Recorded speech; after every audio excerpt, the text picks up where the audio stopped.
The reason why there's so much wealth built in real estate investing is because you have the ability to use leverage to buy cash flowing assets. And one of the best ways to get into the game of real estate investing is through house hacking. This is where you buy a 2 to 4 unit small multifamily property and you would live in one of the units as your primary residence while renting out the remaining units. This will create a new stream of income for you and let you live for free or at least highly reduced costs.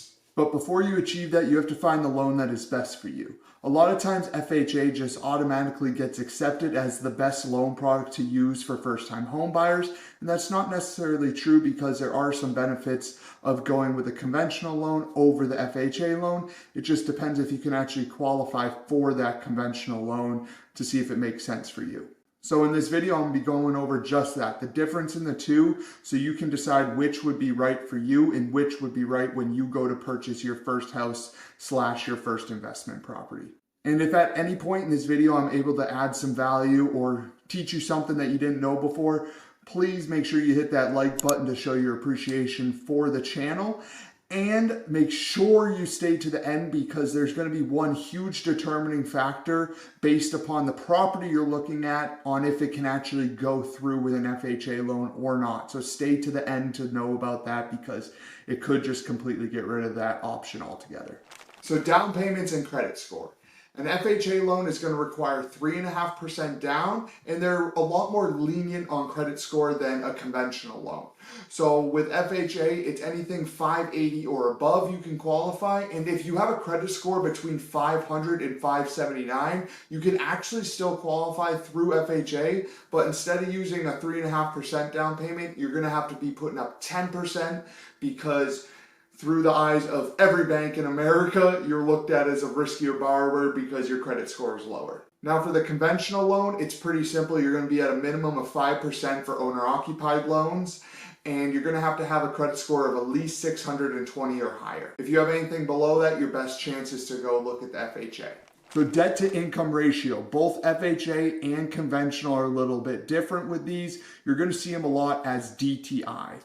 But what debt to income ratio is actually just what your monthly pre-taxed income is compared to what your monthly debt obligations / payments are. So anything like if you have another house, if you have a car payment, if you have child support payments, or your minimum monthly credit card payment. They don't take the full balance, they just take the minimum monthly credit payment, and that's what they'll base it off of. So for the FHA loan, they're going to want to see anything 50% debt to income or lower.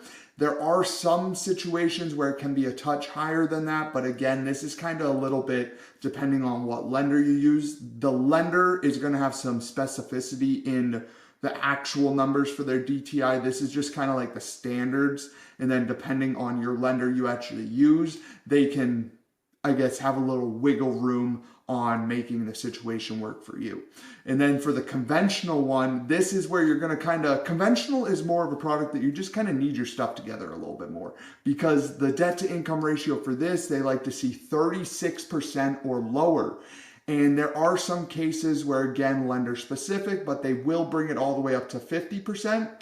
But again, they like to see it 36 or lower, where FHA is 50 or lower. So that's a reason why a lot of times FHA is just automatically accepted as the first-time home buyer. Now to touch upon mortgage insurance. So when you purchase a property with anything less than 20% down, you're going to have what is called PMI. This stands for private mortgage insurance, and it's basically protecting the lender in case you default on your loan. So with an FHA loan, of course, you're only putting 3.5% down, so the PMI is required. And the caveat here is the PMI stands for the life of the loan or until you refinance and get out of the FHA product. Now for the conventional loan, the cost of the mortgage insurance is actually going to vary depending on what type of credit score you have.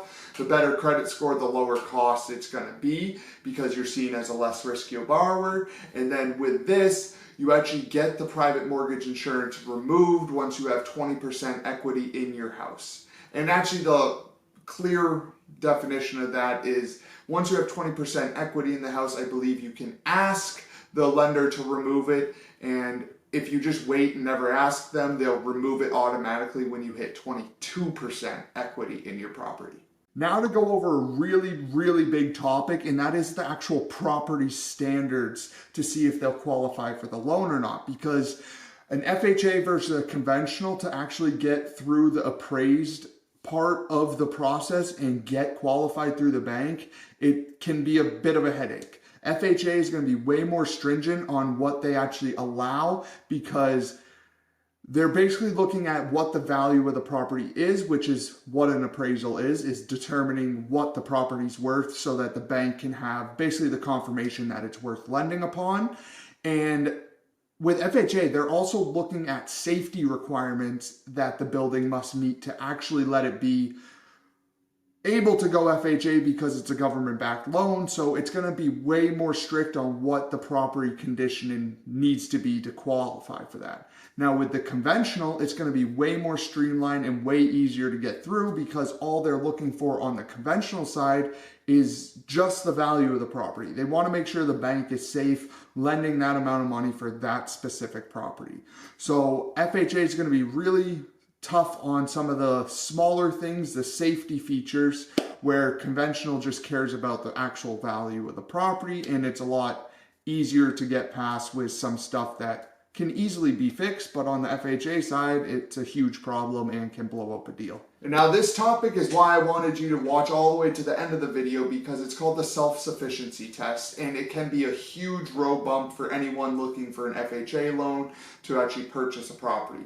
Now, the reason I said that it was dependent on the property and not specifically you as the lender is because when you're looking at 3 to 4 unit properties to own or occupy with an FHA loan, the property actually has to pass a self-sufficiency test. And you might be asking yourself, well, what the heck is a self-sufficiency test? And it's pretty much what it sounds like, is that the property will be self-sufficient when all the rents are collected, and it basically covers the cost of the PITI, which is the principal, interest, taxes, and insurance. So all the costs for the property are covered by the rents. The way to look at this and actually calculate it is to look at the total rents that you'll be collecting, and you actually include what you would be able to rent your unit out for, even though you're going to be living in the unit. So you collect all those rents, what the market shows you could rent it out for, and then you times that by 0.75, because the lender only uses 75% of the gross rents to qualify you. And then you take 75% of the gross rents, subtract your PITI from that, the actual cost of what you're going to have to pay to own this place, and then you subtract the first number from the second number. If that number is negative, that's not good. It does not pass the self-sufficiency test, because you have to pay more than what you're bringing in. If it's positive, you're looking pretty good and it actually passes the test. So again, this is one huge one that can be a downside automatically for you if you're looking at FHA. But again, I guess the way you look at it is you have to kind of dive more into the numbers, but chances are if it doesn't pass the self-sufficiency test, maybe it's not the best investment anyways. So to quickly sum up the difference between the two and what product you should use for your first house/investment is completely dependent on your situation.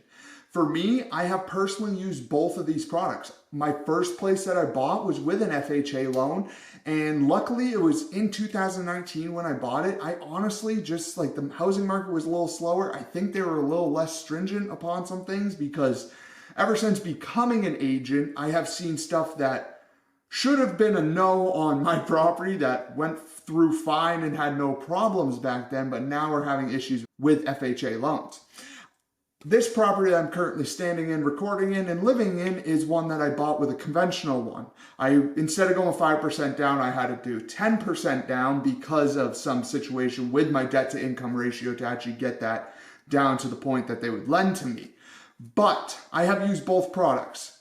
Both have went awesome for me. I did refi out of my FHA loan, so I got rid of the private mortgage insurance on that place, which was very nice and increased the cash flow for that property, which is always awesome.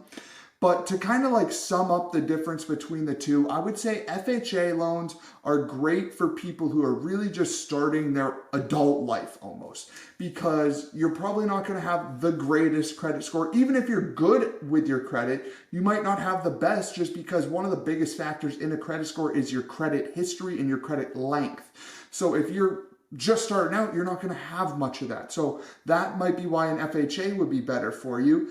And you get to just reap some more benefits that FHA allows, where if you have your stuff together a little bit better and you're making some more money, maybe you go with the conventional because you know you'll be able to qualify easily for that 620 credit score. Maybe you have an even better credit score where your private mortgage insurance cost will be a little bit lower, and you can qualify for that 36% debt to income ratio that they really like to hit.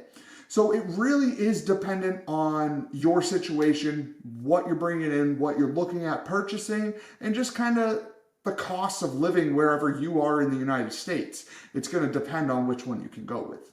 But out of what you learned from this video, make sure you drop a comment below and tell me what stood out the most to you, and just from watching this, which loan product you would utilize to buy your first investment/house. And if, again, this added any value or you learned something new, please make sure to hit that like and subscribe button, as it does just help the channel grow and help reach more individuals like you to help you get to your end goal of becoming an investor and creating some cash flow. So until next time, I'll catch you next week.